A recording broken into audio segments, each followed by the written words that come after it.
Hindi ko akalain na ang isang regalo sa kaarawan ay maaaring maging isang kalkuladong pagkakanulo. Mag-isa akong nakatayo sa arrivals hall ng Rome Airport. Ang hugong ng mga banyagang boses ay umiikot sa paligid ko na parang unos na hindi ko makapasok. Wala na ang maleta ko. Nawala ang wallet ko. Ang aking telepono, na halos 2% na lang ang natitira sa baterya, ay kumikislap at namatay nang buksan ko ang huling mensahe mula sa aking anak na lalaki. Naisip kong mabuti na makita kung kaya mong pamahalaan ng mag-isa kahit minsan.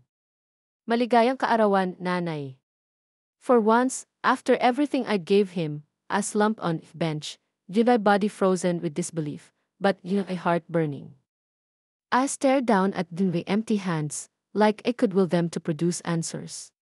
Pero ang tanging naririnig ko lang ay ang boses ni Mark sa aking isipan, malamig at masungit habang sinasabi niya ito sa telepono. Ilang oras lang ang nakalipas, bago kami sumakay sa flight. Lagi ka lang nanggugulo, Nay. Relax ka lang at hayaan mo akong mag-ayos, nagkaroon ako.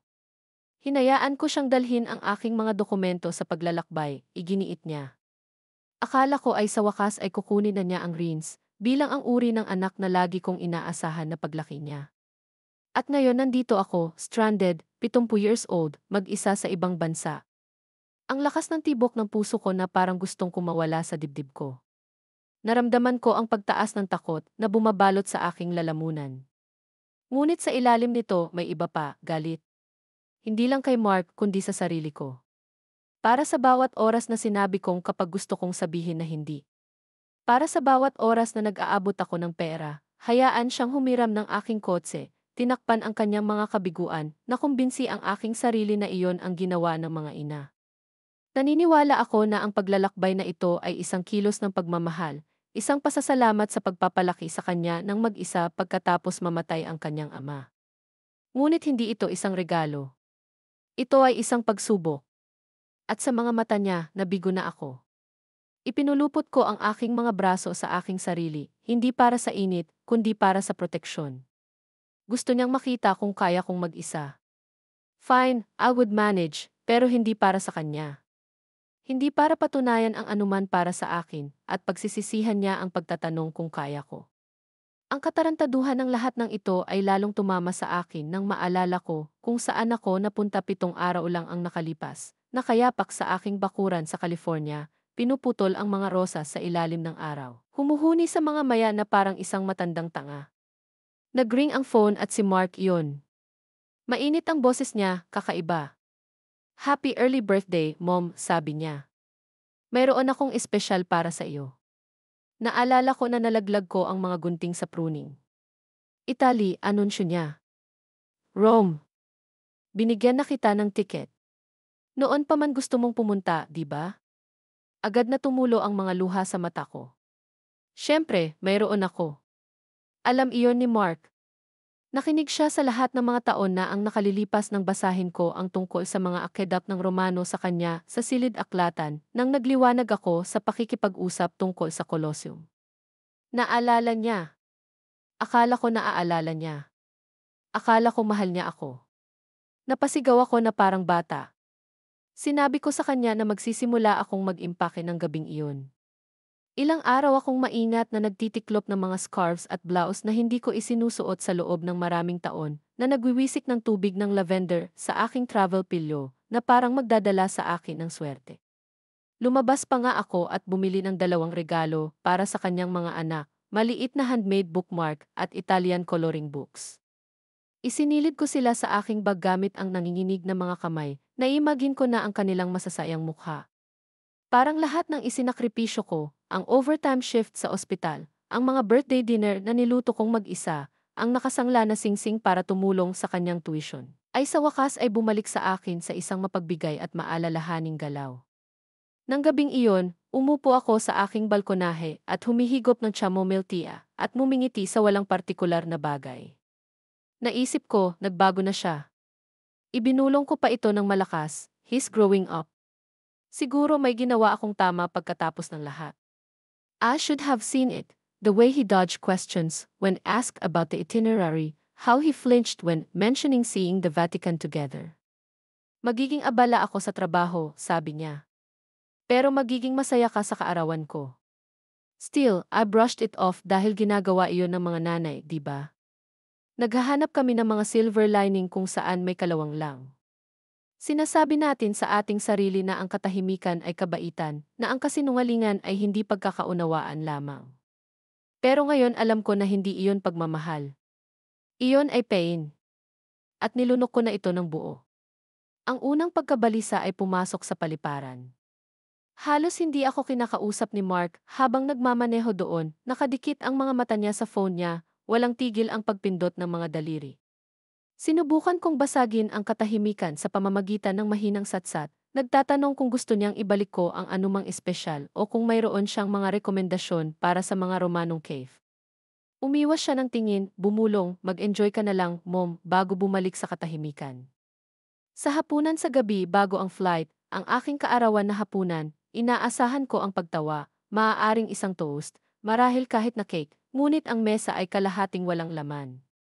Nabook ito ni Mark sa ilang sterile na modernong lugar na may fluorescent lighting at walang puso. Hindi nagpakita ang kanyang asawa. Nasa school function ang mga apo. Siya lang at ako at isang plato ng sobrang luto na pasta. Sinuot ko ang green blouse na sinasabi niya noon na nagmukha akong Lucky Penny. Hindi man lang siya dumilat nang pumasok ako. Sa kalagitnaan ng pagkain, habang sinusubukan kong sabihin sa kanya ang kaba-excited na nararamdaman ko, bigla siyang tumayo. Sorry, work call, anya at inilagay na ang phone sa tenga. Halos 2 oras siyang nawala. Umupo ako roon, nag-aalaga ng isang tasa ng maligamam na tsaa, sinusubukang huwag pakiramdam na parang isang pasanin. Nabayaran ko na ang tseke. Kinagabihan, tinanong ko kung maaari niyang i-print ang mga detalye ng hotel para sa akin, kung sakaling mamatay ang baterya ng aking telepono habang nasa biyahe. It's all digital now, mom, sagot niya, hindi man lang tumitingin sa screen. Magiging maayos ka. Pinalis ko ito, sinabi sa aking sarili na abala siya, sinabi sa aking sarili na ang mga modernong bata ay hindi katulad namin. Isinulat namin ang mga bagay, nagprint ng mga itineraryo, nag-double check sa lahat. Nagtiwala sila sa tech. Ngunit patuloy na lumalaki ang hukay sa aking tiyan. Kinaumagahan, bahagya siyang bumagal nang ibinaba niya ako sa gilid ng terminal. Text when you land, Anya, hindi man lang hinintay ang reply ko bago nagmaneho. Naaalala ko ang nakatayo doon, hawak ang aking maleta at pasaporte, pinapanood ang kotse na nawawala sa kanto. May naramdamang mali. Hindi ko lang alam kung gaano kamali. Hanggang sa bumaba ako sa eroplano sa Rome ay nahuhulog ang lahat. Noong una, parang magic. Ang mainit na hanging Italyano ay dumampi sa aking balat na parang seda. Ang paliparan ay buzz sa magagandang kaguluhan ng mga manlalakbay at mga wika na hindi ko maintindihan. Hinawakan ko ang aking nakaprint na boarding pass, isa sa ilang bagay na iginiit ko, at sinundan ang mga palatandaan patungo sa pag-claim ng bagahe. Ngunit nang marating ko ang linya ng taxi at inilabas ang aking telepono upang tingnan ang mga detalye ng hotel, ang screen ay kumikislap ng isang beses, pagkatapos ay tuluyang namatay. Napakurap ako, nagulat. Maaari kong ipanumpa na ito ay nasa 70% bago ang paglipad. Tumingin ako sa paligid para maghanap ng charging station, ngunit wala akong mahanap na tumutugma sa adapter na mayroon ako. Hindi bale, naisip ko. Naiprint ko pa rin ang email ng reservation ng hotel. Maliban sa hindi ko ginawa, binuksan ko ang aking bag at nakita ko ang aking pasaporte, ngunit walang itinerary, walang backup na kopya, walang cash, isang credit card lang, na sinabi ni Mark na na-activate niya nang may international access. Spoiler, wala siya. At $200 lagi kong hawak sa isang lugar na hindi mahawakan. Sa wakas ay nag-flag ako ng taxi gamit ang sirang Italian at pantomime. Sinubukan ng driver na intindihin ang lahat, na kinusot-kusot ang maliit na text na isinulat ko sa likod ng aking boarding pass, ang pangalan ng hotel na sinabi sa akin ni Mark na nabook niya. Dumating kami makalipas ang 20 minuto sa isang makitid, magandang gusali na may eave na gumagapang sa mga dingding. Ang tanda ay kupas ngunit eleganteng. Ilang saglit, tumibok ang puso ko. Tapos sumimangot yung receptionist. Walang reserbasyon sa ilalim ng pangalang ito, magalang ngunit matatag na sabi niya, muling tinitingnan. Sinubukan kong magpaliwanag. Inibok ng anak ko para sa akin bilang regalo sa kaarawan. Malungkot siyang humiti, inulit, no booking. Tinanong ko kung baka nasa pangalan niya iyon o baka may mali. Pinihit niya ang screen para ipakita sa akin. Wala. Walang bayad, walang record, wala. Sumikip ang dibdib ko. Tinanong ko kung maaari nilang suriin ang impormasyon ng flight pabalik. Marahil ay direktang nag-email siya sa kanila. Tumawag siya ng airline para sa akin habang naghihintay ako sa isang maliit na velvet bench sa sulok, tumitibok ang puso. Pagbalik niya ay namutla ang mukha niya. Walang nakabook na return flight para sa iyo, tahimik niyang sabi. Nanlamig ako. Hindi lang niya nakalimutan ang isang bagay. Sinadya ako ni Mark sa Roma. Noong ika-negatibo 70 kaarawan ko, binigyan niya ako ng dream trip at saka sinigurado na hindi na ako makakabalik. Umupo ako sa isang durog na bangkong bato sa isang kalapit na parke, ang mga anino ng mga puno ng cypress na umaabot sa mahabang daan sa sinaunang ladrilyo. Ang aking mga daliri ay naninigas sa lamig, ang aking tiyan ay naninikip sa gutom. Pero hindi ako gumalaw. Hindi ko kaya. Ang isip ko ay nahuli sa isang loob, hindi sa gulat, ngunit sa pag-alala sa bawat sakripisyong ginawa ko para kay Mark. Naalala ko ang pagsangla ng sapphire brooch ng aking ina upang bayaran ang kanyang AFE tutor, ang pagbebenta ng aking singsing sa kasal para mabayaran ang kanyang unang semestre sa kolehiyo nang maubos ang utang. Nagtatrabaho ng mga night shift sa library ng campus at nagkukuskos ng sahig sa opisina ng dentista sa araw. Lahat para lumaki siya at magkaroon ng mga pagpipilian, ang mga hindi ko kailanman nakuha. Naalala kong natutulog ako sa sopa para magkaroon siya ng kwarto kapag lumipat kami sa maliit na apartment na iyon pagkatapos na pumanaw ang kanyang ama, kung minsan ay lumalaktaw sa pagkain para makakain pa siya. Paulit-ulit na sinasabi sa kanya, huwag kang mag-alala sa akin. Basta gawin mo ang iyong makakaya. At ginawa niya. Sa ilang sandali, siya ay maliwanag, kaakit-akit. Pinagmasdan ko siyang lumakad sa yugto ng graduation na iyon sa kanyang pinasadyang suite, ang parehong suite na palihim kong inipon. Iyak ako ng iyak, halos hindi ko na makita. Noon, akala ko tapos na ang mahirap na nalampasan namin. Ngayon ko nakita ang katotohanan. Nagpalaki ako ng isang lalaking marunong kumuha, marunong umiti habang ginagawa niya ito, at sa wakas ay nakalkula na ako ay mas mahalaga sa labas, mas mabuti na tahimik na mawala sa ilang dayuhang lungsod kung saan walang magtatanong. Mariin kong pinagdikit ang labi ko. Sinusubukan ba niyang gawing desperado ako? Umaasa ba siyang tatawag ako, nahihiya, humihingi ng tulong? O mas masahol pa, na mawawala ako sa burokrasya, idineklara akong walang kakayahan, at nakatago sa ilang care home na parang nakalimutang Amerikana. Isang pagsubok, tinawag niya ito. Hindi, ito ay isang bitad. Pero hindi ko pinalaki ang sarili ko para maging biktima. Ginugol ko ang aking buhay upang mabuhay. At hindi pa ako tapos. Naupo ako doon ng isa pang minuto, ang lamig na dumaloy sa aking mga buto na parang ang pagtataksil ay namuo sa aking puso. Tapos, dahan-dahan akong tumayo. Sapat na. Pinunasan ko ang dumi mula sa manggas ng aking coat na may nanginginig na mga kamay. Ngunit ang aking gulugod ay tumuwid na para bang may naalala itong isang bagay na nakalimutan ng aking puso, na ako ay nakaligtas sa mas masahol pa kaysa dito. Muli kong hinalungkat ang aking bag, umaasa sa anumang bagay, isang contact number, isang piraso ng papel, isang himala. Ipinikit ng aking mga daliri ang isang maliit na paperclip at isang mint mula sa airport lounge. Walang himala. Ngunit nakahanap ako ng mas mahusay, determinasyon. May nakita akong mag-asawang nakaupo malapit sa isang bench. American accent ang babae. Isang bagay tungkol sa paraan ng pagsasabi niya ng tea garlic bread na halos napaiyak ako sa relief. Naglakad ako, nag-iingat na hindi sila magulat. Excuse me, sabi ko, mas malumanay ang boses ko kaysa sa naramdaman ko. I'm so sorry to bother you, but would either of you have a phone na pwede kong hiramin saglit lang? It's an emergency. Nagkatinginan sila. Pagkatapos ay ibinigay ng babae ang kanya ng walang pag-aalinlangan. Of course, she said, her smile kind. Maglaan ka ng oras. Bahagyang nanginginig ang aking mga kamay habang dinadial ko ang isang numerong alam ko, ang dati kong kaibigang si Martha noong nasa California. Sumagot siya sa pangalawang ring. Hello, Martha, bulong ko. Ako na. Kailangan ko ng tulong mo. Nagbago agad ang boses niya. Nasaan ka? Anong nangyari? Sa Rome, stranded, sabi ko, sabay tingin sa mag-asawa na ngayon ay magalang na tumalikod.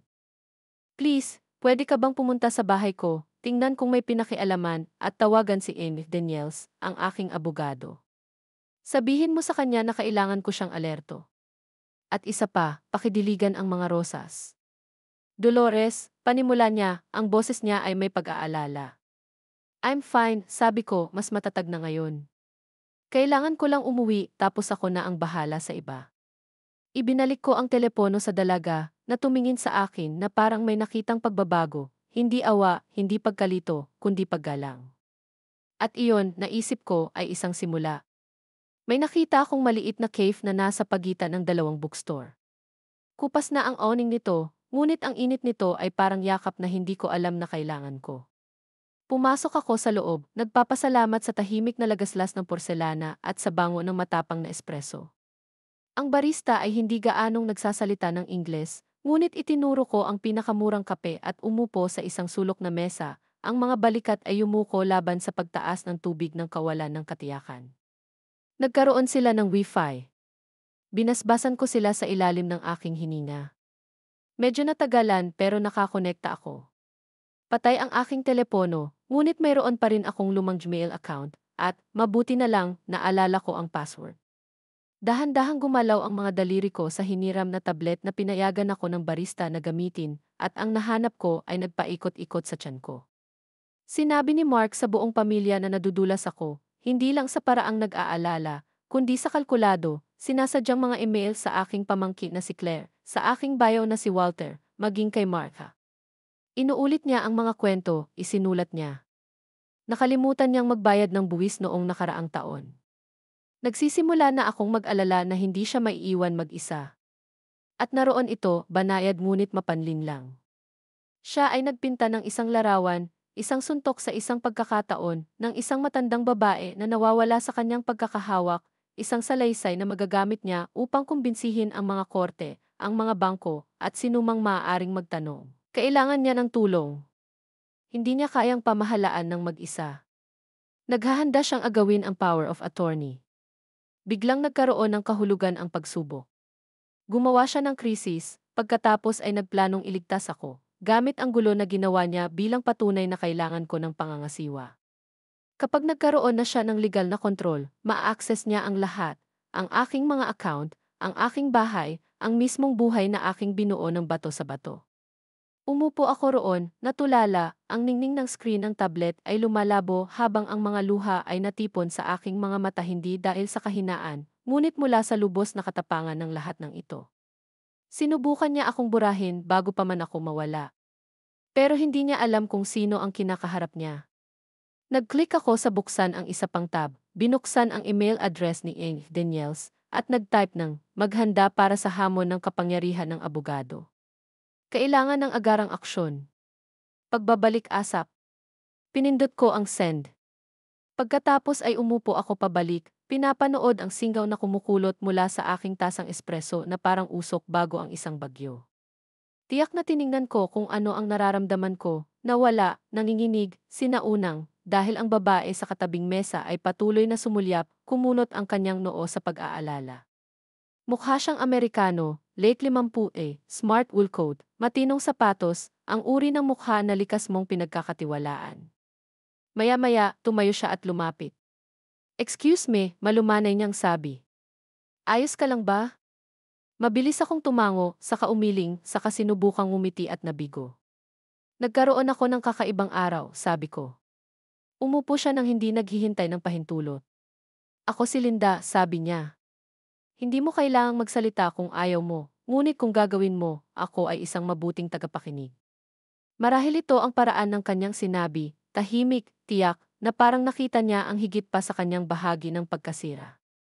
I told her not everything, not at first, basta dinala ako ng anak ko dito at nawala, wala akong passport, walang pera, at walang daan pa uwi. Nakinig siya habang nakapulupot ang dalawang kamay sa kanyang kape, dahan-dahang tumango, hindi umaalis sa akin ang kanyang mga mata. Nang banggitin ko ang kanyang mga komento tungkol sa tulong na pamumuhay, may nagbago sa kanyang mukha, isang paninikip. Iyan ang nangyari sa aking kaibigan, sabi niya. Ang kanyang pamangkin ay nagsimulang magtanim ng mga pagdududa sa ulo ng pamilya.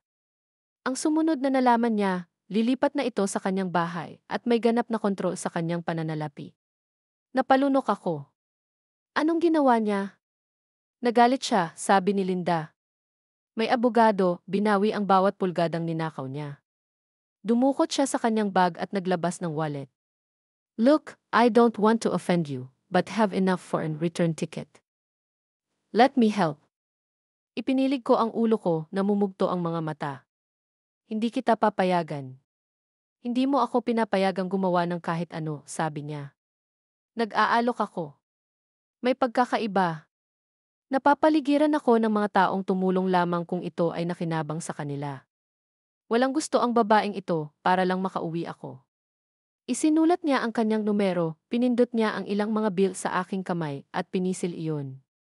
Tawagan ng iyong abogado sa sandaling mapunta ka at huwag hayaang isulat ng iyong anak ang katapusan ng iyong kwento. Tinitigan ko siya ng matagal pagkaalis niya. Hindi niya ako kilala pero nakita niya ako. At sa sandaling iyon, kasama ang mga estranghero na nagtatawanan sa paligid ko at ang lamig pa rin sa aking mga buto, naramdaman ko ang isang bagay na hindi ko naramdaman sa mga linggo, hindi na ako nag-iisa. Muli kong tinawagan si Martha, sa pagkakataong ito sa pamamagitan ng Wi-Fi, nanginginig ang boses, hindi sa takot, kundi sa layunin. Tell Daniels it's urgent, sabi ko. Kailangan ko siya. Sa loob ng isang oras, ang aking matandang abogado, si Harold Daniels, ay nasa linya. Ang kanyang boses, masungit at may sukat, ay hindi nagbago sa loob ng 15 taon. Helen, sabi niya, sinabi sa akin ni Martha ang nangyari. Ligtas ka ba? Hindi pa, sagot ko. Pero handa akong lumaban. Hindi siya kumibo. Hindi naman siya nagtanong kung sigurado ba ako. Kaya ako nagtiwala sa kanya, sabi niya. Magsisimula ako sa isang emergency injunction para harangan ang anumang power of attorney na maaaring ihain ni Mark. Pero kailangan kong pumirma ka sa stateside. Sa susunod na flight ako. Huminto siya. I always thought that boy is off, he excelled hard. Hindi niya alam kung sino ang kinakagalit niya, muntik na akong matawa. Hindi rin ako. Habang nag-uusap kami, inakay niya ako sa mga hakbang, pag-ielo ng mga account, pakikipag-ugnayan sa opisina ng notaryo, pag-flag ng aking mga talaan ng Social Security kung sakaling sinubukan ni Mark ang anumang bagay na palihim na may mga benepisyo. Bawat salita ay parang baluti na nakasabit sa aking bala. Mayroon kang malinis na kalooban pagkumpirma niya. But want you to resign everything once we revoke his access, just to be safe. Tumango ako kahit hindi niya ako nakikita. Nang ibaba namin ang tawag, napatitig ako sa refleksyon ko sa bintana ng cave, kulubot, namumutla, ang mga mata ay nababalot ng pagod. Ngunit mayroong isang bagay na mas matatag ngayon, masyadong. Isang bagay na mas matalas. Sa mahabang panahon, naisip ko na ang katahimikan ay biyaya, na ang pagpapatawad ay nangangahulugan ng paglimot, na ang pagtitiis ay nangangahulugan ng lakas. Pero nagkamali ako. Ang pagtitiis ay nabubuhay. Ito ay lumalaban. Hindi nagtagal ay nag-text sa akin si Martha, nasa courthouse na si Daniel. We've got your back. Just get home. Nakapag-book na si Linda ng tiket sa ilalim ng pangalan ko. Lilipad na sana ako ng madaling araw. At ako ay mapunta hindi lamang bilang isang ina ng isang tao o isang nahuling pag-iisip, ngunit bilang Helen Crawford, isang babae na minsan ay nanatiling tahimik para sa pag-ibig at tapos ng manatiling tahimik para sa sinuman. Ang biyahe pauwi ay mahaba, masikip at makapal sa kaguluhan. Ngunit hindi ang mga bugbog sa hangin ang nagpanatiling gising sa akin. Iyon ay ang pagtaas ng tide ng galit. Sa isang lugar sa ibabaw ng Atlantiko, binuksan ko muli ang aking telepono, umaasang makahanap ng isang mensahe, isang panghihinayang, isang bagay na kahawig ng isang anak na lalaki. Sa halip, nakita ko ang mga papeles na ipinadala sa akin ng aking abogado, na naka-attach sa isang ipinasa na email mula sa isang kapwa kaibigan ng pamilya, pagpalain siya, isang nascan na legal na dokumento, isang petisyon para sa pansamantalang kapangyarihan ng abogado na inihain ni Mark Crawford, na binabanggit ang paulit-ulit na memory lapses, nalilitong internasyonal na paglalakbay at emosyonal na kawalang tatag. It was dated the day after arrived in Rome. Hindi man lang siya naghintay ng 24 oras. Kasama sa mga sumusuportang dokumento ang mga peking medikal na tala, hindi na pirmahan at isang pahayag mula sa isang nag-aalalang miyembro ng pamilya na nagsasabing naligaw ako noong Thanksgiving noong nakaraang taon. Thanksgiving? Hindi man lang ako nakapunta sa Thanksgiving last year. Sinabi niya sa akin na pinananatili nila itong maliit. Siyempre, ginawa niya. Ginagawa niya ang kaso bago pa man ako sumakay ng eroplano. Sumandal ako sa kinaupuan ko, tumitibok ang puso ko sa hindi ko alam na nararamdaman ko pa. Hindi ito pagpapabaya. Hindi pagkakaunawaan. Ito ay isang ganap na kudeta. Gusto niya ang lahat ng ito, ang bahay, ang mga account, ang mga dokumentong itinago ko sa maliit na drawer na iyon sa ilalim ng bintana ng kwarto ko sa loob ng maraming taon, ang tiwala na binuo namin ni James, ang insurance na hindi ko sinabi sa kanya. Siguradong may nahanap siya o pinaghihinalaan. O baka naman pustahan lang siya na sa 70, hindi ako lalaban. Pero may nakalimutan siyang importante. Pinalaki ko siya. Alam ko kung paano siya mag-isip, kung paano siya nagsinungaling, at ngayon alam ko na kung paano siya pipigilan. Ipinasa ko ang petisyon kay Ms. Danielle sa kalagitnaan ng paglipad. Within an hour, he responded, got it nag-file na ng motion to block. Nauna na kami sa kanya. Just land safely. Napabuntong hininga ako, hinawakan ang telepono na parang higit pa sa isang aparato, na parang patunay na may kontrol pa rin ako. Akala ni Mark ay inilibing niya ako sa katahimikan, ngunit hindi ako inilibing. Nakahinga ako ng apoy. At sa ikalawang pag-alis ko sa eroplanong iyon, hindi ko nahihilingin na ibalik ang buhay ko. Kukunin ko sana. Dumating ako pasado 12:00 ng hating gabi. Mahaba ang linya ng customs. Ang sakit ng tuhod ko sa sobrang tagal ng pagkakaupo. At mahigit 30 oras na akong hindi nakatulog. Ngunit wala sa mga ito kumpara sa kung ano ang naghihintay para sa akin kapag binuksan ko ang aking telepono. Isang video message, nanginginig, mababang kalidad na ipinadala ng teenager na anak ng aking kapitbahay, si Claire. Pagpalain ang kanyang mapagmasid na munting kaluluwa. Nakasulat sa caption na, "Is this supposed to be happening?" Tinapik ko ang play. Si Mark ay nasa aking foyer, tumatawa, hindi ang uri ng tawa na maririnig mo sa mga kaarawan. Ito ang pangit na uri, matagumpay at mayabang. Kasama niya ang isang babaeng hindi ko kilala, matangkad, mas bata, pulang kolorete na masyadong maliwanag para sa isang pagbisita sa umaga, at isang lalaki na may clipboard, isang notaryo. Hinawakan ng anak ko ang isang bundle ng mga susi at mumisi. Let's get this all signed before she comes home and forget how to write her name. Humagikik ang babae, pinaikot-ikot ang panulat sa kanyang mga daliri. Sigurado ka bang wala na siya? Wala na. Ay, sabi ni Mark. She's losing it, hindi na maalala kung anong araw bago siya umalis. Rome was the perfect excuse. Nanginginig ang kamera habang naka-zoom in sa kanya si Claire na naglalakad papasok sa kwarto ko. Aking kwarto. Suriin ang anumang bagay na may pangalan ng tiwala, sabi niya. At ang gintong pulseras na iyon ang ibinigay sa kanya ng aking ama. Umikot ang tiyan ko. Pinaghahampas nila ang mga drawer ko na parang garage sale. Ang aking mga drawer, ang aking ligtas, ang aking buhay. Hindi ako umiyak. Hindi noon. Hindi rin ako sumigaw. Nakatingin lang ako, nakakuyom ang panga, nanginginig ang mga kamay habang ang aking anak, ang aking nag-iisang anak, ay nakatayo sa gitna ng lahat ng aking itinayo at tinatrato ito na parang ito ang kanyang pagkapanganay. Hindi na niya hinintay na matuyo ang tinta sa kanyang mga kasinungalingan. Nag-text si Kim Daniels noon lang, restraining order request filed. Emergency motion pending. Stay put until we get the green light, Birding Ilo. Napatingin ako sa labas ng bintana ng taxi nang malapit na kami sa bahay. Ang pamilyar na mga kalye ay nililiman na ngayon ng pagkakanulo. Inakala ni Mark na wala akong kapangyarihan sa 30,000 talampakan. Hindi niya namalaya na naghahanda akong bumaba na parang bagyo. Sa oras na huminto kami sa banyo ng paliparan, halos hindi gumana ang aking mga paa. Natisod ako sa stall at umupo ng husto sa maliit na bangko sa tabi ng lababo, mas out of instinct than grace. Ang fluorescent na ilaw ay buzz sa itaas ko, masyadong malupit, masyadong malamig, isang malupit na pagmuni-muni ng kung gaano ako nahulog. Tumingin ako sa salamin at halos hindi ko nakilala ang babaeng nakatitig sa likod. Nakalantad ang kulay abong mga ugat, maputla ang mukha at mailing niya na mas malalim kaysa sa napagtanto ko. May time na maglalagay sana ako ng lipstick bago lumapag, konting bagay lang para presentable sa pakiramdam. Pero ngayon, hindi na ako nag-abalang magsuklay ng buhok. Ako ay inabandona, ninakawan, napahiya, at ang pinakamasama, wala pang nakakaalam.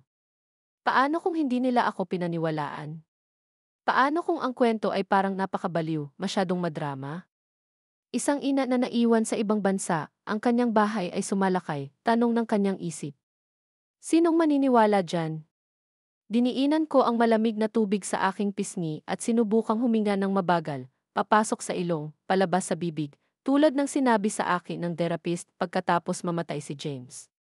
Pero walang makakapagpabagal sa bagyo sa dibdib ko ngayon. Gayunpaman, isang bagay ang patuloy na umaangat sa ingay, akala niya ay hindi na ako babalik. Iyon ang pagkakamali niya, dahil bumalik nga ako, at hindi ako ang babaeng inalis niya sa salaysay. Ako ang muling sumulat nito. Dahan-dahan akong tumayo, hinila ang scarf ko, at itinuwid ang mga balikat. Nakasuot pa rin ang reflection ko, hilaw pa. Ngunit sa likod ng pagod na mga mata may nag-aalab, lutasin. Hindi na ako nagdududa sa sarili ko. Wala nang bargaining para sa mga scrap ng pag-ibig. Maaaring kinuha ni Mark ang aking ginhawa, ang aking tiwala, maging ang aking pakiramdam ng kaligtasan, ngunit hindi niya kinuha ang aking pangalan at hindi niya kinuha ang aking karapatan na lumaban. Paglabas ko ng banyo at patungo sa pag-aangkin ng bagahe, muli kong dinayal si Amy Daniels. Pinulot niya ang unang sing-sing. Nandito na ako, sabi ko. Handa na ako. Matigas ang boses niya. Kung gayon, tapusin na natin ito. Sinalubong ako ni Amy Daniels sa labas ng courthouse pagkatapos ng pagsikat ng araw, na may hawak na dalawang bagay, isang mainit na kape at isang folder ng Manila na sapat ang kapal upang makayanan ang isang mesa. Inumin mo muna to, sabi niya sabay hawak ng tasa sa kamay ko. Gusto mo ang iyong lakas? Humigop ako ng matagal. Napaso ito, ngunit hindi ako nagpatinag. Ang paso na iyon ay walang halaga kumpara sa naramdaman kong pagmasdan ni Mark ang pagpunit sa aking buhay na parang isang yard sale. Binuksan niya ang folder sa hood ng kanyang sasakyan. Ito ay mga emergency filing para harangan ang petisyon ni Mark para sa power of attorney. Binawi ng isang ito ang anumang dating nabigyan ng access sa iyong mga pananalapi. Ang isang ito ay naglalabas ng isang utos na i-freeze ang lahat ng paglilipat ng asset. At ito, hawak niya ang isang pangwakas na dokumento, ay humiling ng isang utos na proteksyon laban sa pagpasok niya sa iyong tahanan. Bumaba ang tingin ko sa stack. Bawat sheet ay isang piraso ng aking boses, ang isa na sinubukang patahimikin ni Mark. Kinuha ko ang panulat at nagsimulang pumirma, dahan-dahan, malinaw, isang pahina sa isang pagkakataon. Sa ikalimang pahina, nanginginig ang aking kamay, hindi dahil sa kahinaan, sa galit, sa kalinawan, sa pag-alala kung sino ako bago ako gumugol ng 20 taon sa pagsisikap na maging anumang bersyon ni Nanay Mark na kailangan ko. Nang matapos ko ang huling pirma, tumingin ako kay M. Daniels. Sapat na ba? Binigyan niya ako ng maliit at nasisiyahang tango. It's more than enough. Ibinalik mo ang iyong kapangyarihan, Helen, sa bawat kahulugan ng salita. Tahimik kaming nagmamaneho patungo sa aking tahanan na sinamahan ng dalawang opisyal mula sa lokal na presinto. Hinila ni A. Daniels ang bawat tali na mayroon siya, at pagkaraan ng 40 taon sa bayang ito, marami na siya. Nang malapit na kami sa aking kalye, nagsimulang tumibok ang aking puso, hindi sa takot, kundi sa galit, na halos hindi napigilan. Ang aking bahay ay palaging mainit-init, malambot na dilaw ng mga dingding, mga kandila ng lavender, ang amoy ng lemon polish at mga lumang libro. Ngunit ngayon ay nilabag na ito, at ako ang maglalakad pabalik sa pintuan na iyon, hindi tahimik, hindi nang may paghingi ng tawad, kundi bilang ang may-ari ng lahat ng nasa loob nito. Ngayon, hindi ako kumakatok. Babawiin ko kung ano ang akin. Huminto ang sasakyan sa dulo ng driveway. Aking daanan. Hindi ako nakatayo sa harap ng bahay na iyon sa loob ng mahigit isang buwan, ngunit wala pa ring katulad. Ang ilaw ng balkonahe na palagi kong pinainit at dilaw ay napalitan ng malamig at maliwanag na di. Ang aking mga hydrangea ay namamatay. Ang mailbox ay umapaw sa basura. At gayon pa man, kumikinang ang mga bintana na parang may nakatira doon, isang taong hindi ako. Nanatili ako sa likod ni Emis Daniels habang papalapit kami. Ang aking mga binti ay matatag, ngunit ang aking kaluluwa ay isang lugar ng digmaan. Nauna sa amin ang mga opisyal, matatag ngunit kalmado. Hindi ito isang raid. Hindi pa. Warning shot iyon. Nakaupo ang pilak na sedan ni Mark sa driveway. Ang kanyang kayabangan ay tumagas sa bawat detalye, hindi man lang nag-abala sa pagpark ng diretsyo sa bahay ng iba. Nang malapit na kami sa hagdan, huminto ako saglit. Ang tanging nakikita ko ay siya sa 6 na taong gulang, nakaupo sa mismong hagdanan, binubuksan ang isang laruang dinosaur na halos hindi ko kayang bilhin. Magic ka, sabi niya noong Pasko. At ngayon siya ay nasa loob, pinupunit ang aking buhay gamit ang parehong mga kamay na minsang humawak sa akin habang papunta sa kindergarten. Hindi ko hahayaang palambutin ng nostalgia ang katotohanan ito. Pinili niya. At ipapakita ko sa kanya ang akin. Handa na, tanong ni Emil Daniels. Tumango ako. Wala nang paghihintay. Isang beses kumatok ang mga opisyal. Walang sagot. Muli mas malakas. Bumukas ang pinto, umaalingaw ang mga yabag, isang boses na bumubulong ng pagmumura. Natisod si Mark, nakahubad ang sando, mailap ang buhok, nanlalaki ang mga mata sa takot, na para bang nakakita siya ng multo. Siya ay nagkaroon. Humakbang ako pasulong, tungkod steady, folder sa kamay. Hello, Mark. Forgot who owns this house. Napakurap siya, sinulyapan ang mga opisyal sa likod ko. Ano ito? Talk to my lawyer, sabi ko, tumango kay M. Daniels. Wag dito. Wala sa bahay ko. Ang kanyang bibig ay gumana ng tahimik, nag-ensayo ng mga kasinungalingan na natunaw. Hindi na siya bahagi ng kwentong ito. Hawak ko ngayon ang panulat, sinusulat ang dulo. Sa hagdan ng balkonahe, huminto ako, hindi dahil sa takot, kundi sa kalungkutan sa ginawa niya, sa tiwala na matagal kong pinanghawakan. Umindayog ang porch swing sa aking alaala. Itinayo ito ni James bago mabigo ang kanyang mga kamay. Nakita ko si Mark na 7:00, tumatawa habang tinutulak ko siya, ang saya niya ay umaalingaw sa kalsada. Nakita ko ang aking sarili pagkatapos ng kamatayan ni James, ang malamig na tsaa sa aking kandungan, nagdarasal na nagpalaki ako ng isang mabuting tao. Pero dito kami nakatayo. Ang bawat hakbang ay nagdadala ng mga taon ng hindi pinapansin na mga instinct, pinatawad na mga pagtataksil, maling pag-asa. Sa taas, hinarap ko ang anak ko. Naimpak ko na ang mga tanghalian mo, sabi ko, mahina ang boses. Nagsulat ng mga tala sa bawat isa. Tandaan? Napakurap siya, basa ang mga mata. Mom, I stayed up through your favor, your heartbreaks, sold your father's ring for your degree. Alam mo ba? Nanginginig ang labi niya. Hindi ako nag-pause. Ginanti mo ako sa pamamagitan ng pagnanakaw sa aking pangalan, sa aking bahay, sa paghahasik ng kasinungalingan sa ating mga ugat. Ang mga salita ay dumaong na parang mga bato. Pangwakas. Sinulyapan ni Mark ang mga opisyal na tigilan, naghihintay. Ganon din ako. Hindi naman dapat, panimula niya. Wala akong pakialam, putol ko. Lumapit si Emil Daniels. With Crawford, lisanin mo kaagad ang property. Ikaw ay pinagbawalan sa mga account, asset, at tirahan ni M.S. Crawford. Napasimangot si Mark, hindi ko ginawa. Hinawakan ko ang door knob ko, at pumasok sa aking bahay. Walang takot, walang sorry.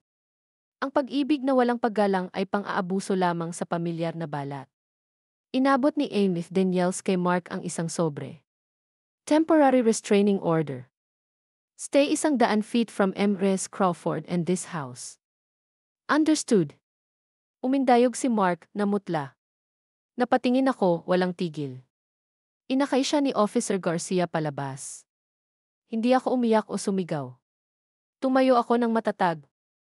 Sa pagsara ng pinto, pumasok ang kapayapaan. Akin muli ang tahanan ko. Umalingaw-ngaw ang boses ni Mark mula sa gilid ng bangketa. Ginawasak mo ang buhay ko, Nay. Pagsisisihan mo ito. Hindi ako gumalaw. Mula sa bintana, pinagmamasdan ko siyang galit kay Garcia. Tinuro ang bahay. This isn't fair.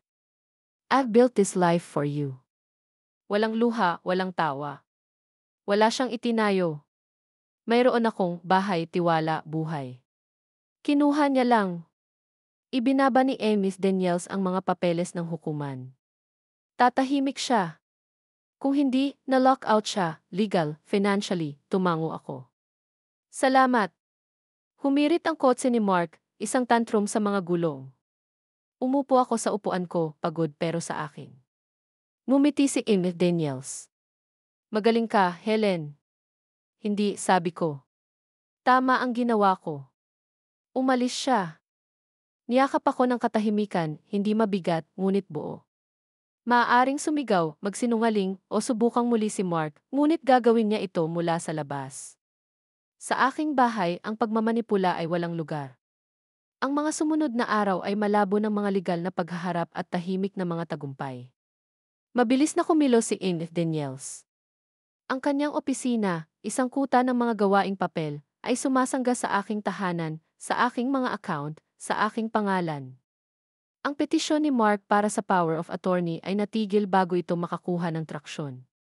Ang hukom, na hindi nabighani sa kanyang mga peking medikal na tala at mahinang pag-aangkin ng aking katatagan, pinalawig ang restraining order sa permanenteng katayuan matapos ang isang kapitbahay, ang ina ni Claire, ay tumestigo tungkol sa hindi otorisadong pagpasok ni Mark na sinuportahan ng video ng binatilyo.